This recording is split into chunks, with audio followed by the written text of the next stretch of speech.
throughout the country. All borders have been placed on full alert. Exit visas have been suspended for the entire week.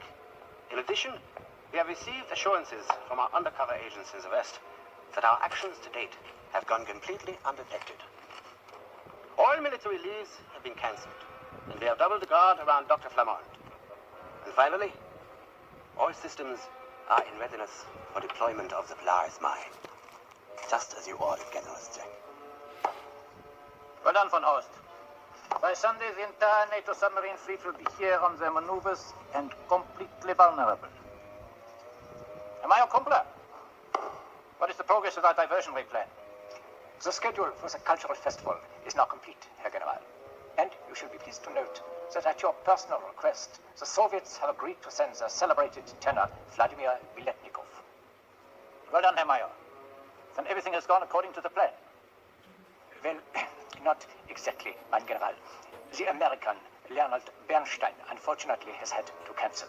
But they are sending another performer in his place. In fact, we have just received this copy of his most recent record. His name is Nick Rivers. I'm sure you will be quite adequate. As long as the attention of the world is firmly fixed on our cultural festival, no one will know what is about to happen. And once again, Germany will become united under one rule, ours. After Sunday, there will be no one to stop us.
Is brought right into these virus times, unthinkingly.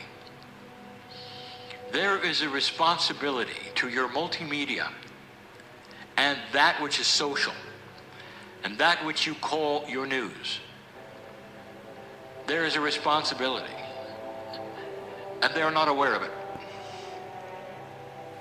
They are literally responsible at this point in time, because of the size and their influence, for generations of those who can be helped or frightened. And if all you have is what they give, you're frightened. Let me say it again. They pull in from an old energy a habit of marketing. And the habit is this: they want you to watch what they have. And the only vehicle they have is to ask you to tune in and watch their commercials, because they've got something more scary than the next guy. And so you might say it's a marketing of fear, and you'd be right. In an old energy, it worked, dear ones, because there wasn't a pandemic. And you got used to that which you used to call the news become entertainment. You got slowly, understandably used to them competing with each other as they fought for the first place. Who could give the worst news and capture that which you would have as your eyes, so you'd watch their commercials. This old energy has created a system which broadcasts fear, dysfunction, distrust. And they didn't really mean it that way, and if they really had thought it through, I will tell you, they would have understood that more human beings would rather have that which you call the news. Ja, mein General. The government wishes to avoid an international incident. Mr. Rivers must be allowed to perform his concert tonight. He is to be executed this very minute. You'll have to wait. Call him at once. Come on, General.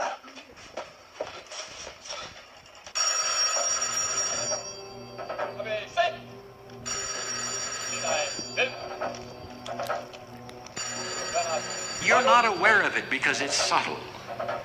When they present the numbers of infections and deaths and then move on to the next bad news, that's where you should stand up and yell, where are the lists of recovered?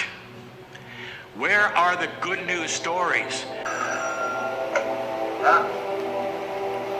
It's the hospital, mein General. What is the condition of Sergeant Kruger? Yes. I see. Well, let me know if there's any change in his condition. Where are the lists of recovered? Where are the good news stories of the celebrations in the hospitals of the recovered? Where is the good news of the helpers and the healthcare workers who've gone through the disease and are back helping because they're immune? Where is all of that? Where are the stories that are uplifting even within the pandemic? And they will say, well, they don't sell anything. Well, they do. And this is what they don't understand. And there will be one, perhaps, who starts and says, I wonder if we gave the whole story, if we'd get more viewers. The answer is, oh yes. People want to go to sleep at night and feel good about something.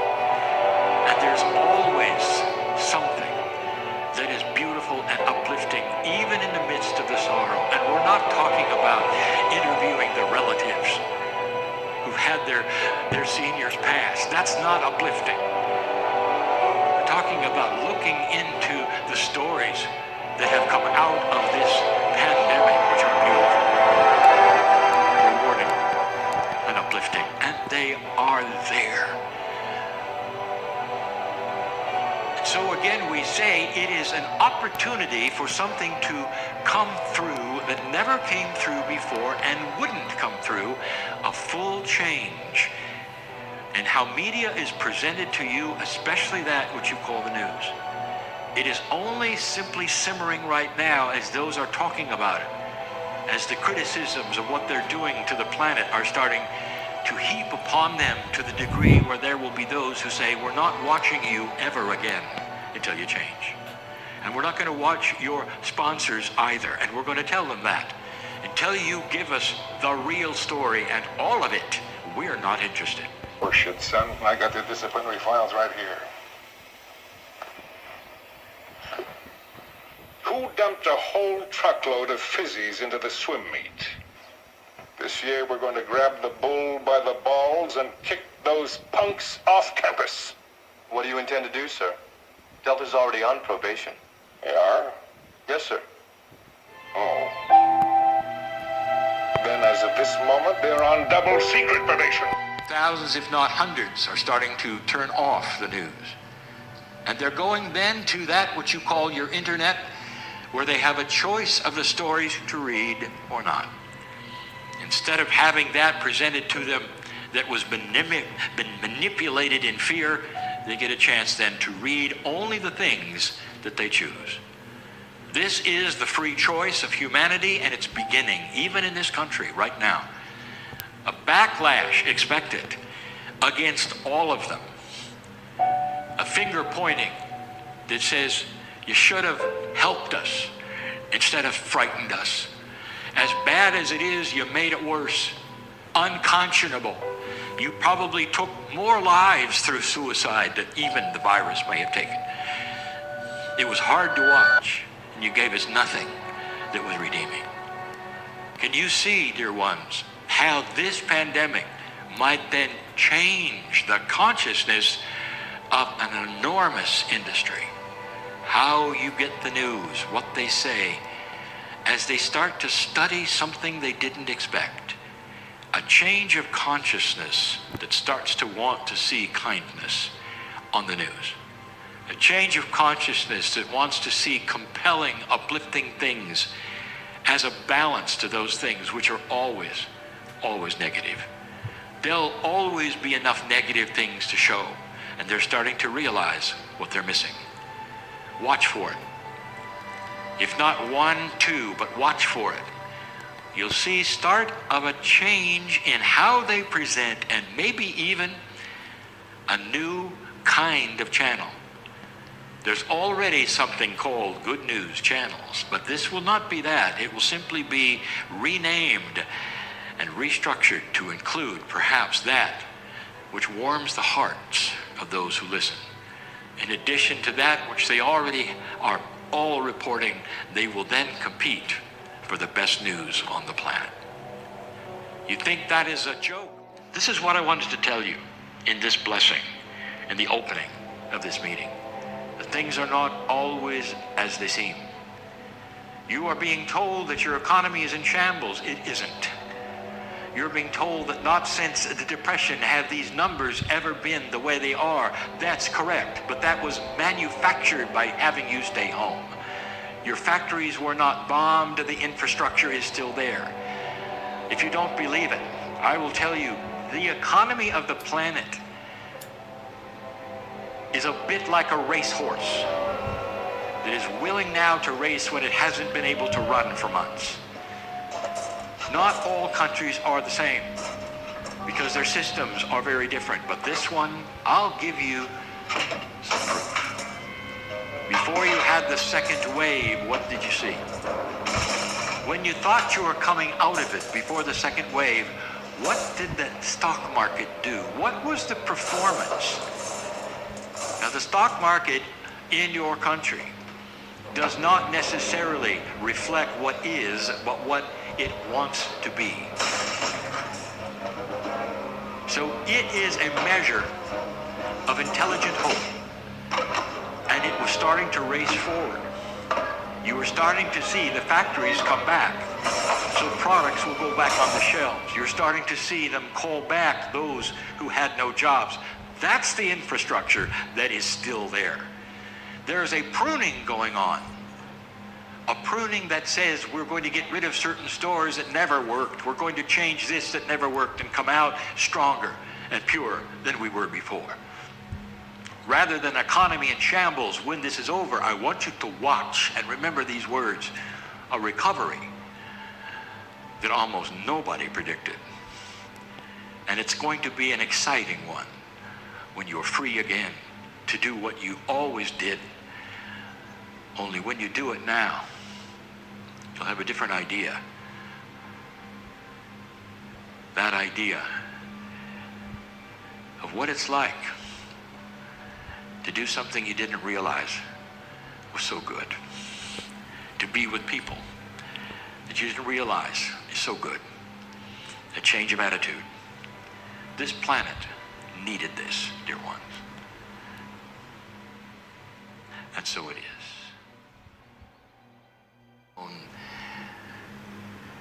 How would it make you feel to know that the purpose of Earth and you, an alliance is known, and that it lays there ready for you to say yes? There is something larger that you're to do here. And to some it frightens them and say, well, I've got enough now and I'm worried about this and that. Don't confuse me with another assignment. What if all of this virus, would change not only history, but you? This is not a bump along the way, dear ones. The virus is going to be a marker in history where everyone will remember what they were doing and what happened to them. Even the youngest of children will learn it from their parents. What happened to you? They'll say, during the virus, what we did with you to survive during the virus. I'll tell you something, it's in the field and you'll think it's kind of funny. Already, this virus is going to create fashion changes. In the field, ladies, imagine buying a dress with a matching mask. And when you don't need the mask anymore, there's going to be a button for you to keep it. And it'll hang on you just in case you need it, even after this is gone. And he said, oops, time is 4. Well, now we're into 5. There is a fallacy here for you to recognize. Number 1, multidimensionality is not 3D.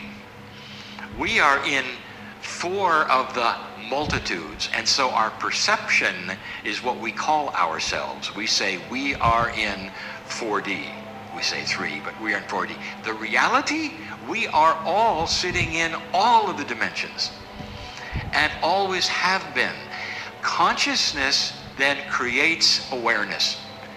And so Klein has said, when you see those who can then do these things and have the gifts and all that's there, or have whatever the special stuff, they are already working in a multidimensionality.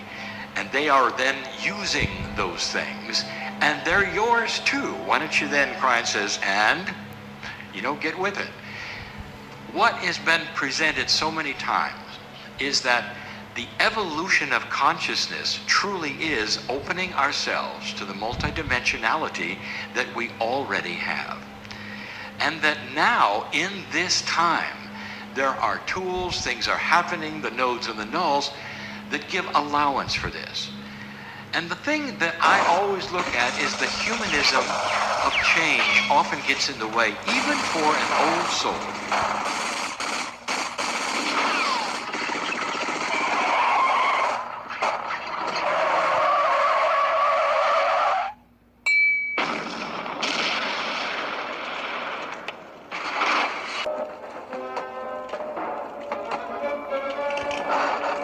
You've got to hand it to the Germans. They make great cars.